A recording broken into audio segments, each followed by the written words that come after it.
আসসালামু আলাইকুম ওয়া রাহমাতুল্লাহি ওয়া বারাকাতুহু। বিসমিল্লাহির রহমানির রহিম।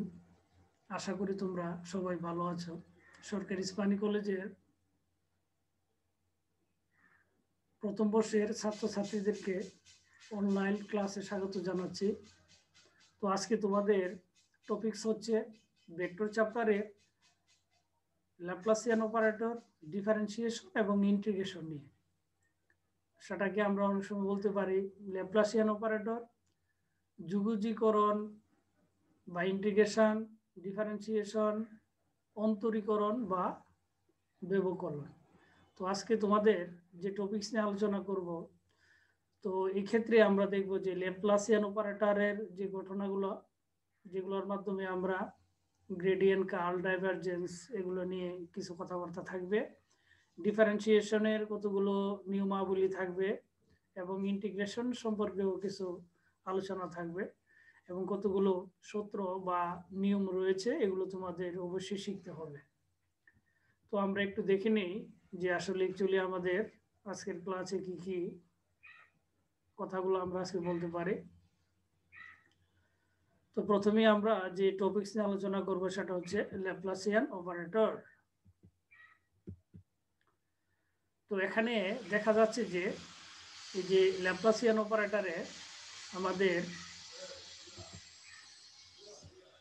যে ডেল, সেটাকে আমরা ডেল স্কোয়ার বলতে পারি। তো এটাকে যদি আমরা দুভাগে চিন্তা করি ডাইভারজেন্স নিয়ে, divergence dot divergence, that means সেটা হয়ে যায় হচ্ছে একটা ভেক্টর প্রোডাক্ট থেকে স্কেলার প্রোডাক্ট হয়ে যায়। ডাইভারজেন্সের ঘটনা আমরা জানি ভেক্টর থেকে আমরা স্কেলার পরিণত করতে পারি। তো এখানে আমাদের দেখা যাচ্ছে যে এই যে ডেলের মানটা আমরা লিখতে পারি ডিডিএক্সআই ডিডিওয়াইজে প্লাস ডিডিজেডকে। আরেকটা ডেলের মান আমরা সেটা নিতে পারি ডিডিএক্সআই ডিডিওয়াইজে প্লাস ডিডিজেডকে। এখন যদি আমরা সেটাকে ডট প্রোডাক্ট করি তাহলে আই ডট আই যেহেতু 1 হয়ে যায়, আর ডিডি যদি আমরা সেটাকে আমরা ডিফারেন্সিয়েশন করি তাহলে হয় ডি স্কোয়ার, আর ডিএক্স ডিএক্স করলে হয় ডি এক্স স্কোয়ার। তাহলে ডিডিএক্স যদি আমরা দুটোকে গুণ করি তাহলে হবে D square D x square. তো এখানে বলা যায় ডি স্কোয়ারও হওয়ার কথা, আসলে সেটা হচ্ছে ডিডিএক্স হচ্ছে একটি অপারেটর। তো ও হিসাবে ডিকে আমরা ডিফারেন্সিয়েশন বলি অথবা ব্যবকলন বা অন্তরীকরণের কথা আমরা বলতে পারি। তো এখানে কখনোই যে এই যে ঘটনাগুলো আমরা বললাম ডি স্কোয়ার, এর মানে সেটা এই যে ডি এক্স স্কোয়ার, তো এটা কখনো D square by D square X square হবে না, সেটা হবে D square D x square. By কথা বলা যাবে না, D square D x square. তো এখানে প্রশ্ন আসে যেহেতু এখানেও ডি, এখানেও ডি, এখানে ডি এক্স, এখানেও ডি এক্স, এখানে ডি, এখানেও ডি, এখানে ডি এক্স, এখানে D X, I dot I 1 হয়ে যায়। তাহলে প্রশ্ন আসে মনে D square by D square X square হওয়ার কথা।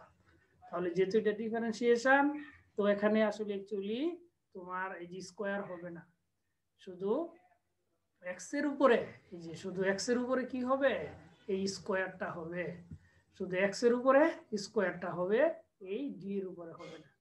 আবার ডিডিওয়াই যে, এই যে জে জে জে এদিক দিয়ে হচ্ছে জে ডট প্রোডাক্ট করলে জে ডট জে 1 হয়ে যায়, কাজেই দুটা কি হবে D square D Y square.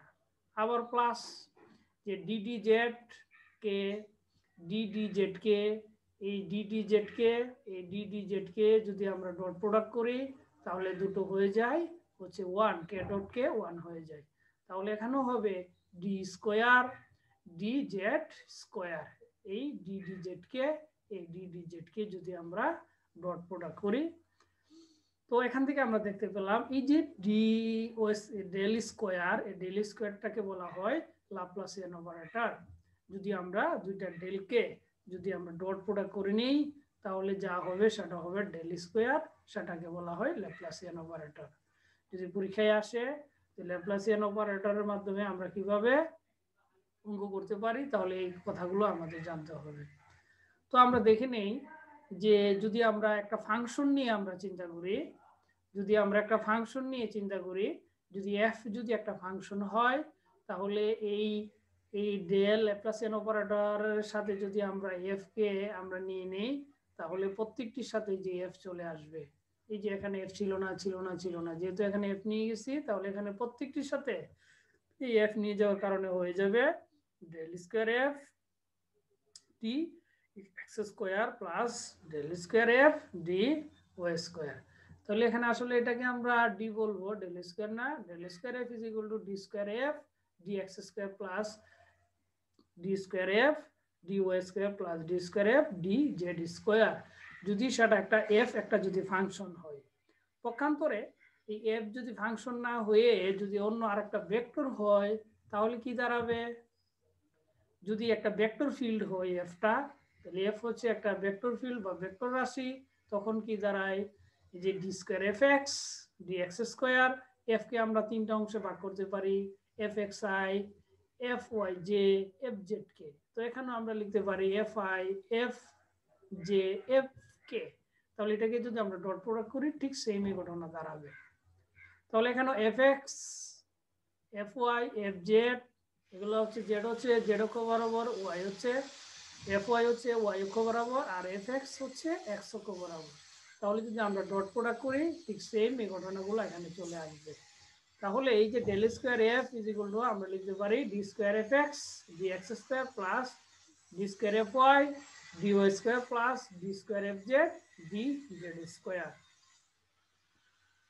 তাহলে কখনো ডেলকে আমরা ফাংশনের সাথে নিয়ে নিতে পারি, আবার কোনো ভেক্টর রাশি তথা কোনো ভেক্টর ক্ষেত্রের সাথেও আমরা সেটা নিয়ে নিতে পারি। তাহলে এগুলো আমাদের খুব ভালো করে জানতে হবে এবং শিখতে হবে। তাহলে এটা হলো অত্যন্ত ইম্পর্টেন্ট একটা ব্যাপার, যে আমাদের অনেক সময় কি থাকে, যে অনেক সময় আমাদের এই যে কথাগুলো থাকে, যে যদি আমরা জানি এটাকে বলা হইলো গ্রেডিয়েন্ট ফাই। এই গ্রেডিয়েন্ট ফাই একটা ভেক্টর ফিল্ড নির্দেশ করে। পক্ষান্তরে এখানে আরেকটা রয়েছে এ হচ্ছে একটা ভেক্টর রাশি। আচ্ছা, যদি কোনো কারণে আমরা আমাদের পরীক্ষায় চলে আসে যে curl of the gradient, that means গ্রেডিয়েন্টের কার্ল, বাংলা হচ্ছে কি curl of the gradient, that means গ্রেডিয়েন্টের হচ্ছে কার্ল যদি হয়, তাহলে আমরা লিখতে পারি যে curl cross gradient phi. Curl of the gradient মানে হচ্ছে কি কার্ল ক্রস গ্রেডিয়েন্ট ফাই। এই দুটো যদি আমরা এই যে ডিটারমিনেন্টের মাধ্যমে যদি নির্ণায়কের মাধ্যমে আমরা নেই, প্রথমে আমরা গ্রেডিয়েন্ট ফাই নিতে হবে, এবং এই নেওয়ার পরে যদি আমরা যে ভ্যালুটা পাবো এই ভ্যালুটার সাথে যদি কার্লকে আমরা ক্রস প্রোডাক্ট নেই এই নির্ণায়কের মাধ্যমে, তাহলে আমাদের যা আসবে সেটা হচ্ছে জিরো। এর মানে পরীক্ষায় যদি আসে গ্রেডিয়েন্টের কার্ল কি জিরো, গ্রেডিয়েন্টের কার্ল মানে কি zero, curl of the gradient, that means গ্রেডিয়েন্টের কার্ল হচ্ছে জিরো। যদি পক্ষান্তরে আসে ডাইভারজেন্স অফ দ্য কার্ল, এর মানে কি কার্লের ডাইভারজেন্স, তখন আমাদের লিখতে হবে, তখন আমাদের কি আসে যে তখন আমাদের আসে হচ্ছে যে ডাইভারজেন্স ডট কার্ল এ হচ্ছে একটা ভেক্টর রাশি। যদি কোনো ভেক্টরের কার্ল এই কার্ল এ হয় এবং এ যদি একটা ভেক্টর রাশি হয়, তাহলে আমরা এই এর সাথে যদি আমরা এই ডাইভারজেন্সের সাথে যদি আমরা ডট প্রোডাক্ট নেই, তখন সেটা হবে ডাইভারজেন্স অফ দ্য কার্ল। তাহলে ডাইভারজেন্স অফ দ্য কার্ল মানে কি সেটা হচ্ছে zero, divergence of the curl সেটা হচ্ছে কি জিরো। তো divergence of the curl zero হওয়ার মানে হচ্ছে যে আমরা একটা ডাইভারজেন্স নিলাম, নেওয়ার পরে কার্ল একটা ভেক্টর রাশির সাথে কার্লের কি হবে ক্রস গুণন হবে, এবং এটাকে যদি আমরা ডট প্রোডাক্ট করি, তাহলে যা হবে সেটা হবে হচ্ছে জিরো। তাহলে curl of the gradient zero হয়, আবার ডাইভারজেন্স অফ দ্য কার্ল সেটাও কি হয় জিরো হয়। তাহলে কখনো জিরো হচ্ছে, কখন জিরো হয় যখন কার্ল অফ দ্য গ্রেডিয়েন্ট হয়, আবার ডাইভারজেন্স অফ দ্য কার্ল হয়। গ্রেডিয়েন্টের কার্ল হলো জিরো হবে, আবার কার্লের ডাইভারজেন্স হলেও জিরো হবে। যদি আবার ডাইভারজেন্স অফ দ্য গ্রেডিয়েন্ট হয়, এর মানে গ্রেডিয়েন্টের ডাইভারজেন্স হয়, তাহলে আমাদেরকে কি লিখতে হবে যে গ্রেডিয়েন্ট ফাই এর সাথে যদি আমরা ডাইভারজেন্সকে ডট প্রোডাক্ট করি, দ্যাট মিনস সেটাকে যদি আমরা ডট প্রোডাক্ট করি তাহলে যা দাঁড়াবে সেটাকে আমরা বলতে পারি ডেল স্কোয়ার ফাই, সেটাকে আমরা বলতে পারি ডেল স্কোয়ার ফাই। তাহলে del square phi is equal to হবে কি 0, del square phi is equal to দাঁড়াবে হচ্ছে 0। আবার যদি আসে কার্ল অফ দ্য কার্ল, যদি আসে কার্ল অফ দ্য কার্ল তাহলে সেটা হবে, সেটাকে আমরা লিখতে পারি কার্ল অফ দ্য কার্ল লিখতে পারি আমরা, এই যে কার্ল নিলাম, নেওয়ার পরে কার্লকে একটা ভেক্টর রাশির সাথে আমরা ক্রস গুণন করলাম, তখন সেটাকে আমরা লিখতে পারি যে ডাইভারজেন্স এ মাইনাস কি ডেল স্কোয়ার এ। তো এই যে ঘটনাগুলা, এই ফর্মুলাগুলো আমাদের জানতে হবে এবং এগুলো অনেক সময় পরীক্ষায় আসে যে কার্ল অফ দ্য গ্রেডিয়েন্ট হয় 0, আবার ডাইভারজেন্স অফ দ্য কার্লও হয় 0, আবার ডাইভারজেন্স অফ দ্য গ্রেডিয়েন্ট হয় 0, আবার কার্ল অফ দ্য কার্ল হয় যে ডেল ডাইভারজেন্সে মাইনাস ডেল স্কোয়ার এ। তো এই কথাগুলো আমাদের পরীক্ষায় অনেক সময় আসে, এগুলো আমাদের জানতে হবে। তো এখানে আমরা দেখতে পাচ্ছি স্ফিরিক্যাল কোঅর্ডিনেটস। স্ফিরিক্যাল কোঅর্ডিনেটস এর আমরা জানি এই যে একটা ফাংশনে যদি আমরা এটাকে মুভ করাই তাহলে তিনটা ঘটনা থাকে। একটা অনেক সময় থাকে হচ্ছে এই যে একটা যদি আমরা এই পয়েন্টটাকে যদি আমরা একটা বিন্দু চিন্তা করি আর এটাকে যদি মূল বিন্দু বিবেচনা করি তাহলে এই দুটার মধ্যে যে একটা দূরত্ব এই যে অরিজিন থেকে সেটাকে বলি আমরা আর। যদি ওয়াই অক্ষ যতটা মুভ করে, একটা বস্তু ওয়াই অক্ষের সাপেক্ষে যতটা মুভ করে সেটাকে যদি বলি আমরা থিটা, আর জেড অক্ষের সাপেক্ষে যে একটা বস্তু যে মুভ করে রোটেট করে সেটাকে যদি বলি আমরা ফাই, তাহলে এই আর থিটা ফাই স্ফিরিক্যাল কোঅর্ডিনেটস এর ক্ষেত্রে হয়, সেটাকে গুলিও যদি আমরা একটা বস্তু হয় সেটার ক্ষেত্রে আমরা এই ঘটনাগুলো পেতে পারি। তাহলে আর থিটা ফাই এর ক্ষেত্রে আমরা এই যে এই ল্যাপ্লাসিয়ান অপারেটরকে আমরা ডিফাইন করতে পারি। ল্যাপ্লাসিয়ান অপারেটর উপর ক্লাস এগুলো আমাদের কাজে লাগবে। তো এখন তোমাদের এতটা জানার দরকার নেই, তারপরও আমি কিছু কথা বলছি এখানে, তো সেটা তোমাদের একটু দেখতে হবে। যদি কার্টেসিয়ান কোঅর্ডিনেটস এর ক্ষেত্রে হয় তাহলে কি হবে, ল্যাপ্লাসিয়ান অপারেটর আমরা যদি বলি del square is equal to কি হয় D square D X square plus D square D Y square plus D square D Z square, সেটা হলো কার্টেসিয়ান কোঅর্ডিনেটস। সেটা আমরা আগেও দেখিয়েছিলাম, তো এই কথাটা আমরা প্রথমেই দেখেছিলাম আজকের ক্লাসে। তো এই কথাটার সাথে সাথে যদি হয় সিলিন্ড্রিক্যাল কোঅর্ডিনেটস, যদি কোনো চুঙ্গাকৃতি কোনো কোঅর্ডিনেটের ক্ষেত্রে হয় তাহলে del square is equal to হয় D square d rho square plus 1 by rho d del rho plus d d rho plus 1 by rho square D phi square plus D square D Z square. যদি সেটা গুলিও কোনো কোঅর্ডিনেটের ক্ষেত্রে হয় তাহলে আমরা লিখতে পারি del square, that means Laplacian operator 1 by R square D D R square D D R plus 1 by R square sine theta D D theta sine theta D D theta plus 1 by R square sine square theta D square D phi square theta. এখানে R হচ্ছে আমরা যেদিকে গিয়েছিলাম, এই যে এখানে R হচ্ছে এই যে এখানে আর হচ্ছে এই জায়গাটা আর থিটা হচ্ছে আমরা বলছিলাম ওয়াই অক্ষের সাপেক্ষে যে রুট করে সেই অ্যাঙ্গেলটা, এবং জেড অক্ষের সাপেক্ষে যে রুট করে সেটা হচ্ছে হলো ফাই। আবার উল্টোও বলতে পারি ওয়াই অক্ষের সাপেক্ষে যেটা সেটাকে আমরা অনেক সময় থিটা বলতে পারি আর জেড অক্ষের সাপেক্ষে আমরা ফাই বলতে পারি। এই যে এক্স ওয়াই জেড এটা হচ্ছে হলো 3 ডাইমেনশনের ক্ষেত্রে আমরা এই কথাগুলো বলতে পারি। তাহলে আর থিটা ফাই এখানে আমরা দেখতে পাচ্ছি যে কথাগুলো। তাহলে এই যে আর এই আর হচ্ছে এই যে আমরা একটা অরিজিন নিয়েছিলাম, অরিজিনের সাথে একটা বিন্দুর যে যতটুকু দূরত্ব সেটা হলো আর, যে এক্স অক্ষের সাপেক্ষে যে রুটেট করে সেটাকে আমরা বলছিলাম ওয়াই অক্ষের সাপেক্ষে যে রুট করে এই অ্যাঙ্গেলটা সেটা হচ্ছিল থিটা, এবং জেড অক্ষের সাপেক্ষে যে রুট করে সেটা হচ্ছিল আমরা বলছিলাম হচ্ছিল ফাই। তাহলে এটা আমাদের তেমন একটা দরকার হয় না, উপর ক্লাসে এগুলোর প্রয়োজন হয়, কিন্তু কার্টেসিয়ান কোঅর্ডিনেটস আমাদের অবশ্যই জানতে হয়। সিলিন্ড্রিক্যাল কোঅর্ডিনেট আমাদের উপর ক্লাসে দরকার হয় অথবা তোমাদের মেথে থাকতে পারে, এগুলো তোমাদের একটু জানা প্রয়োজন। তো আমাদের প্রথম অবশ্যই জানতে হবে যে কার্টেসিয়ান কোঅর্ডিনেটস এর ক্ষেত্রে যে ল্যাপ্লাসিয়ান যে operator del square is equal to D square D X square plus D square D Y square plus D square D Z square, এই কথাগুলো আমাদের ভালো করে জানতে হবে।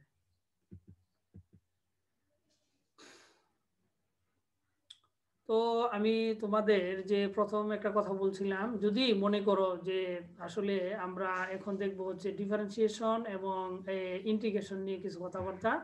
তো ডিফারেন্সিয়েশনের ক্ষেত্রে আমাদের কিছু কথাবার্তা আছে, সেটা হচ্ছে যে আমরা অনেক সময় জানি যে এখানে আমরা দেখতে পাচ্ছি যে দেখো এখানে দেখতে পাচ্ছি আমরা এই যে ভেলোসিটি বলে একটা কথা রয়েছে, এই ভেলোসিটি বলে একটা কথা রয়েছে, তাহলে এটা হচ্ছিল আর, এটা হলো টি। তাহলে এই ডিফারেন্সিয়েশন মানে কি?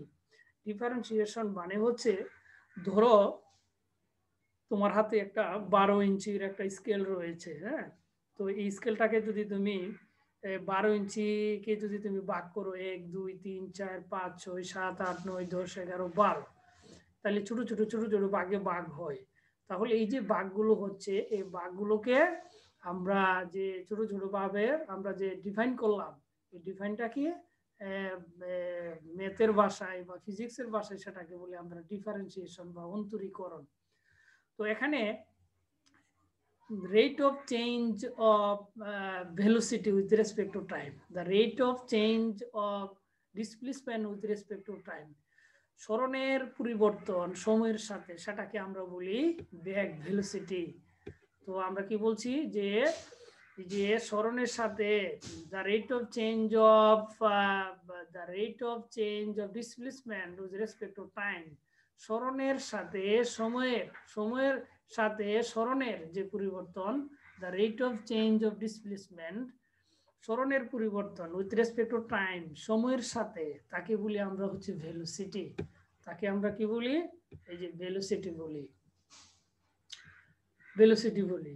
আর বেগের সাথে সময়ের, the rate of change of velocity with respect to time, বেগের পরিবর্তন সময়ের সাথে with respect to time, তাহলে derivative v with respect to time is said to be the acceleration. That means the rate of change of velocity with respect to time, বেগের পরিবর্তন কার সাথে? সময়ের সাথে, সেটাকে বলি আমরা ত্বরণ। এই যে ডি ডিটি ভি, সেটাকে আমরা ডিফারেন্সিয়েশনের মাধ্যমে, অন্তরীকরণের মাধ্যমে আমরা ব্যাখ্যা করতে পারি। আবার এই যে সরণ, দ্যাট মিনস আর, যে পরিবর্তন হচ্ছে সময়ের সাথে, সেটাকে বলি আমরা বেগ। এই যে একটা ফাংশন বা একটা কিছু যে পরিবর্তন হলো অন্য একটা কিছু সাপেক্ষে, এই সাপেক্ষটার যে পরিবর্তন, সেটা কি বলি আমরা? ডিফারেন্সিয়েশন। অর্থাৎ তোমার যদি 15 বছর হয় সাপোজ তোমার বয়স, তাহলে তোমার বয়সটা তো আর হুট করে 15 হয়ে যায় নাই। প্রথমে 0 1 2 3 এরকম করতে করতে করতে করতে সেকেন্ড, নিনো সেকেন্ড, অনেক ছোট সেকেন্ড ছিল, এটা হয়ে গেছে হচ্ছে তোমার মিনিট, মিনিট থেকে হয়ে গেল হচ্ছে এই ঘন্টা, ঘন্টা থেকে হচ্ছিল দিন, দিন থেকে হইলো বছর। এভাবে আস্তে আস্তে একটা যুগ পার হয়ে যায়, দুইটা যুগ পার হয়ে যায়। তাহলে এই যে ছোট ছোট ছোট ছোট ভাগে ভাগ করা, সেটাই হচ্ছে ডিফারেন্সিয়েশন। পক্ষান্তরে আমরা যদি ইন্টিগ্রেশন নিয়ে কথা বলি, ইন্টিগ্রেশন হচ্ছে তোমার সারাটা জীবন যদি একসাথে যোগ করে ফেলি, অর্থাৎ তোমার আজকে 15 বছর বা 17 বছর, যে টোটাল বয়সটাকে আমরা ইন্টিগ্রেশন বলতে পারি, সেটাকে বলি বাংলা যুগজীকরণ। আর ছোট ছোট ছোট ছোট অংশে ভাগ করা, সেটা হচ্ছে অন্তরীকরণ বা ব্যবকলন। তো এখানে আমরা দেখতে পাচ্ছি যে সরণের পরিবর্তন হচ্ছে সময়ের সাথে, সেটাকে বলি আমরা বেগ, বেগের পরিবর্তন হচ্ছে সময়ের সাথে, সেটাকে বলি আমরা ত্বরণ। তো এখন আমাদের এই যে ফর্মুলাগুলো, এগুলো আমাদের খুব ভালো করে জানতে হবে। ডি ডি এক্স এক্স, তাহলে এই এক্স আর এক্স, ডিএক্স ডিএক্স হয়ে যায়, দুটাকে যদি আমরা কেটে দেই তাহলে একটা 1 হয়ে যায়। এখন যদি ডিডি এক্স কনস্ট্যান্ট হয়, এর মানে তোমার এখানে হলো কনস্ট্যান্ট, এর মানে একটা ধ্রুবক রাশি। আমরা জানি ধ্রুবক রাশির তো কোনো পরিবর্তন নাই, আছে? পরিবর্তন নাই। তাহলে যে রাশির বা যে জিনিসের কোনো পরিবর্তন নাই, এটা যদি পরিবর্তন করতে চাই তাহলে সেটা 0 দিবে। ধরো সাপোজ তোমার নাম হচ্ছে তানিয়া। এখন তোমাকে যদি কেউ পরিবর্তন করা চায়, পরিবর্তন করতে চায়, তোমাকে যদি কেউ চেঞ্জ করতে চায়, তাহলে তুমি তানিয়া তো আর পরিবর্তন হতে পারবে না। এর মানে তুমি হচ্ছে একটা ধ্রুবক, তুমি হচ্ছে একটা কনস্ট্যান্ট। এই যে এই যে কনস্ট্যান্টকে আমরা কখনো কি করতে পারি না, এই যে ডিফারেন্সিয়েশন করতে পারি না। আর ডিফারেন্সিয়েশন যদি করি তাহলে তখন সেটা হয়ে যায় 0। তাহলে এই কথাটা তোমাকে খুব ভালো করে জানতে হবে। কোন কনস্ট্যান্টকে যদি আমরা ডিফারেন্সিয়েশন করতে চাই, ddx হচ্ছে একটা অপারেটর, হ্যাঁ, এটাকে যদি আমরা ইয়া করতে চাই, পরিবর্তন করতে চাই, তাহলে সেটা পরিবর্তন না হয়ে কি দিয়ে দিবে, পরিবর্তন হবে, পরিবর্তনে হওয়া হচ্ছে হলো 0 হওয়া। এর মানে সেটা কোনো ধরনের ঘটনা ঘটবে না, এখানে 0 হয়ে যাবে। তো আমরা যদি এই যে ddx ub হয়, তাহলে ইউটা আগে রেখে দিতে হবে, তখন db dx হবে।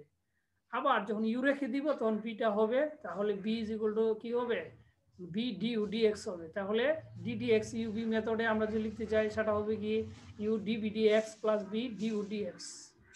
এই কথাটা খুব ভালো করে জানতে হবে, এগুলো দিয়ে তোমাদের মেথ করতে হবে। আরেকটা ফর্মুলা হচ্ছে ddx x to the power n। তো এটার ফর্মুলা কি হবে, n x to the power n minus 1। তাহলে ddx x to the power n সমান সমান কি হয়, n x to the power n minus 1। যদি এই x এ x রইল, n যদি 5 হয়, একটা সাপোজ আমি একটা উদাহরণ দিলাম, তাহলে ddx x টু দি পাওয়ার 5 সমান সমান কি হবে, 5x 5 মাইনাস 1। এখানে যেমন হয়েছিল n x to the power n minus 1, এখানে হবে 5x to the power 5 minus 1। তাহলে 5 মাইনাস 1 মানে কি 4, তাহলে কি দাঁড়ালো 5x টু দি পাওয়ার 4। এই যে আমি বললাম যে ddx x টু দি পাওয়ার 5 সমান সমান 5x to the power 5 minus 1 সমান সমান 5x টু দি পাওয়ার 4। এই যে কথাগুলো আমি বলছি, এই কথাগুলো তোমাদের অনেক ভালো করে জানতে হবে। এগুলো ম্যাথের মধ্যে তোমাদের রয়েছে, তোমাদের যে ম্যাথের স্যার রয়েছে এগুলো থেকেও তোমাদের ওই স্যারদের থেকেও তোমাদের জানতে হবে, ম্যাডামদের কাছ থেকে তোমাদের জানতে হবে যে তোমরা ডিফারেন্সিয়েশন এবং ইন্টিগ্রেশন কিভাবে করতে পারো। তো আমাদের এগুলো যেমন ফিজিক্সে ইম্পর্টেন্ট, ম্যাথেও অত্যন্ত জরুরি। অতএব তুমি যদি ম্যাথে অথবা ফিজিক্সে ভালো করতে চাও, তাহলে ডিফারেন্সিয়েশন ইন্টিগ্রেশন সম্পর্কে তোমার ধারণা থাকা অত্যন্ত জরুরি। তাহলে আমরা কি শিখলাম যে ডিফারেন্সিয়েশন কি, তুমি তোমার জীবনের যে অংশগুলো ছোট ছোট ছোট ছোট অংশ বয়সের, সেটাকে যদি তুমি ডিফাইন করতে চাও তাহলে সেটা হবে ডিফারেন্সিয়েশন। আর যদি পুরাটা একসাথে নিয়ে নাও বয়সটা, যুগজীকরণ হবে, সেটাকে বলি আমরা ইন্টিগ্রেশন। তাহলে কোনো কিছুর পরিবর্তন হতে হলে তাহলে আমরা ডিফারেন্সিয়েশনের মাধ্যমে সেটাকে আমরা নিতে পারি।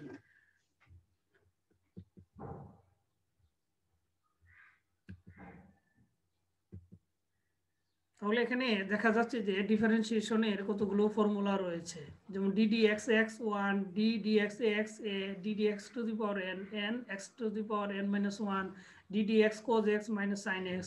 এমনি ভাবে আমাদের এগুলো জানতে হবে, ddx tan x sec square x, ddx cot x minus cos square, CSC মানে কি cosec স্কোয়ার x, CSC মানে কি cosec স্কোয়ার x।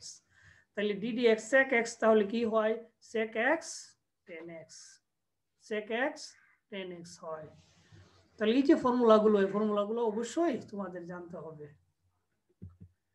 আবার রয়েছে ddx cosec x, CSC হচ্ছে cosec, cosec x সমান সমান দাঁড়াবে minus cosec x cot x, ddx ln x 1/x, ddx e to the power x is equal to ex। এই যে কথাগুলো আমি বললাম ভালো করে জানতে হবে। ddx sec inverse minus 1x is equal to 1/x root over x square minus 1, ddx tan inverse minus x is equal to 1/1 plus x square, ddx sin square minus x is equal to 1/root over 1 minus x square। এই যে কথাগুলো আমি বললাম, এই যে 15টা formula রয়েছে, আরো আছে, এগুলো সম্পর্কে তোমাদের ভালো ধারণা থাকতে হবে যদি ডিফারেন্সিয়েশন শিখতে চাও বা করতে চাও। তো এখন আমরা দেখবো হচ্ছে ইন্টিগ্রেশন। তো ইন্টিগ্রেশনে আমাদের এই যে একটা চিহ্ন রয়েছে, তো এই চিহ্নটা, হ্যাঁ, এই যে চিহ্নটা রয়েছে, এই চিহ্নটাকে আমরা বলি ইন্টিগ্রেশন চিহ্ন। এই যে চিহ্নটা রয়েছে, চিহ্নটা হচ্ছে কি ইন্টিগ্রেশন চিহ্ন।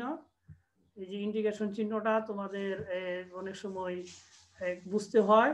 এই যে উপরের যে অংশটা, এই উপরের অংশটা হচ্ছে আপার লিমিট, এই যে নিচের অংশটা সেটা হচ্ছে লোয়ার লিমিট। তাহলে ইন্টিগ্রেশন কাকে বলে, আসলে অ্যাকচুয়ালি ডিফারেন্সিয়েশনকে আমরা বলি হচ্ছে ডেরিভেটিভ, আর ইন্টিগ্রেশনকে বলা হয় হচ্ছে হলো কি তোমার ডেরিভেটিভের বিপরীত, অর্থাৎ ডিফারেন্সিয়েশনের বিপরীতকেই আমরা বলি ইন্টিগ্রেশন। তুমি তোমার জীবনটাকে যে আমি উদাহরণ দিয়েছিলাম, যদি ছোট ছোট অংশে ভাগ করো তাহলে সেটা হচ্ছে ডিফারেন্সিয়েশন, আর পুরাটা বয়সকে যদি তুমি বলো তখন সেটা হবে ইন্টিগ্রেশন। তাহলে ইন্টিগ্রেশনের মাধ্যমে আমরা অনেক কিছু বের করতে পারি, কোনো বস্তুর দৈর্ঘ্য বের করতে পারি, তারপর ঘনত্ব বের করতে পারি, হ্যাঁ, আয়তন বের করতে পারি, আমরা অনেক কিছু আমরা বের করতে পারি। তাহলে এই যে ইন্টিগ্রেশনের মাধ্যমে আমরা ইজিলি অনেক কিছু আমরা বের করতে পারি। তো এইখানে যে ফর্মুলাগুলো রয়েছে, এই যে আমরা 3 নম্বর, এই 1 number ADX x plus C, C হচ্ছে কি কনস্ট্যান্ট, সি হচ্ছে কি কনস্ট্যান্ট। তো অবশ্যই তোমাদের মনে রাখতে হবে ইন্টিগ্রেশনের সময় সবকটা অঙ্ক করার পরে তোমাকে একটা সি দিতে হয়, সিটা হচ্ছে একটা কনস্ট্যান্ট, এটা হচ্ছে একটা নিয়ম ইন্টিগ্রেশনের, যে তোমাকে সেটা দিতে হয়। তো এখানে দেখা যাচ্ছে যে 3 নম্বরের মধ্যে আমরা দেখতে পাচ্ছি integration of x to the power n dx is equal to কি দাঁড়ায়, x to the power n plus 1 by n plus 1 plus c। এই ফর্মুলাটা কখন প্রযোজ্য হবে, যখন n এর মান -1 এর সমান নট হয়, সমান না হয়। Integration of sin x dx কি হয়, মাইনাস এর cos x plus c। Integration of cos x dx sin x plus c হয়। Integration of sec square x dx tan x plus c হয়। Integration of cosec square, C C মানে হচ্ছে কি cosec square x dx সমান সমান minus এর cot x plus c হয়। Integration of sec x tan x dx সমান সমান কি হয়, sec x প্লাস হচ্ছিল c। এমনি ভাবে আরো আমাদের রয়েছে, এই যে আমাদের এই 9 নম্বর ফর্মুলা, 10 নম্বর ফর্মুলা যেগুলো রয়েছে এগুলো তোমাদের ভালো করে জানতে হবে, বুঝতে হবে। যদি এগুলো আমরা জানি বুঝি তাহলে ইন্টিগ্রেশন সম্পর্কে আমাদের ভালো ধারণা আসবে এবং এগুলো দিয়ে আমরা অনেক অঙ্ক করতে পারবো। তো এগুলো এডমিশন টেস্টও আসে, এই যে ইন্টিগ্রেশন দিয়ে অনেক ছোট ছোট অঙ্ক ম্যাথের জন্য আসে। তো ফিজিক্সের ক্ষেত্রে অন্যভাবে কাজে লাগে, তো ম্যাথের জন্য অত্যন্ত জরুরি। তো তোমাদের যে এই ম্যাথের যে শিক্ষক রয়েছে, স্যার রয়েছে, এদের কাছ থেকে এগুলো জেনে নিবে ভালো করে বিস্তারিতভাবে। তো এখানে আমি বলছিলাম আসলে একটা একটার বিপরীত। তো এখানে দেখো ডেরিভেটিভস অর ডিফারেন্সিয়েশন ফর্মুলা আর বিপরীত হচ্ছে কি anti derivatives or integration formula. যেখানে ডেরিভেটিভ সেখানে হচ্ছে অ্যান্টি ডেরিভেটিভ, যেখানেই ডিফারেন্সিয়েশন সেখানে হচ্ছে ইন্টিগ্রেশন। তাহলে এইটাকে বলা হয় অন্তরীকরণ বা ব্যবকলন, আর এটাকে বলা হয় যুগজীকরণ। তাহলে দেখো ডিটিএক্স সাইন এক্স কোজ এক্স হয়, পক্ষান্তরে integration of cos x dx is equal to sin x plus c হয়। তাহলে দেখো সাইন কে করলে হয়ে যায় cos, আবার ইন্টিগ্রেশনে cos কে করলে হয়ে যায় sin। তাহলে একটা আরেকটার কি বিপরীত।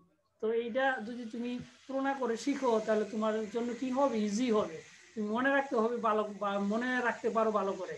তাহলে ddx cos x মাইনাস এর sin x, তো integration of sin x dx সমান সমান কি হয়ে যায়, মাইনাস এর cos x plus c। Integration differentiation যদি আমরা করতে চাই tan x কে, তাহলে dtx tan x sec square x। Integration of sec square x dx is equal to দাঁড়ায় tan x plus c। এমনি ভাবে ddx c c that means cosec x সমান সমান দাঁড়ায় মাইনাস এর cosec x cot x। Integration of cosec x cot x dx সমান সমান দাঁড়ায় CSCX, that means cosec x plus c। Integration of cosec x cot x dx is equal to দাঁড়ায় minus এর cosec x plus হচ্ছে c। এই যে আমি কথাগুলো বললাম, তো তোমাদের এগুলো ভালো করে জানতে হবে, বুঝতে হবে, এই যে ফর্মুলাগুলো তোমাদের জানতে হবে। যদি এগুলো না জানো তাহলে কি হবে, তোমাদের এগুলো সম্পর্কে ভালো ধারণা থাকবে না। আর এই যে ধারণাগুলো যদি না থাকে আমরা এই অঙ্ক করতে টরতে পারবো না। তো তোমাদের উচিত হবে কি করা, এগুলা সম্পর্কে ধারণা নেওয়া। এই যে আমরা যদি ধারণা নেই তাহলে কি হবে, আমাদের আর কোনো অসুবিধা হবে না।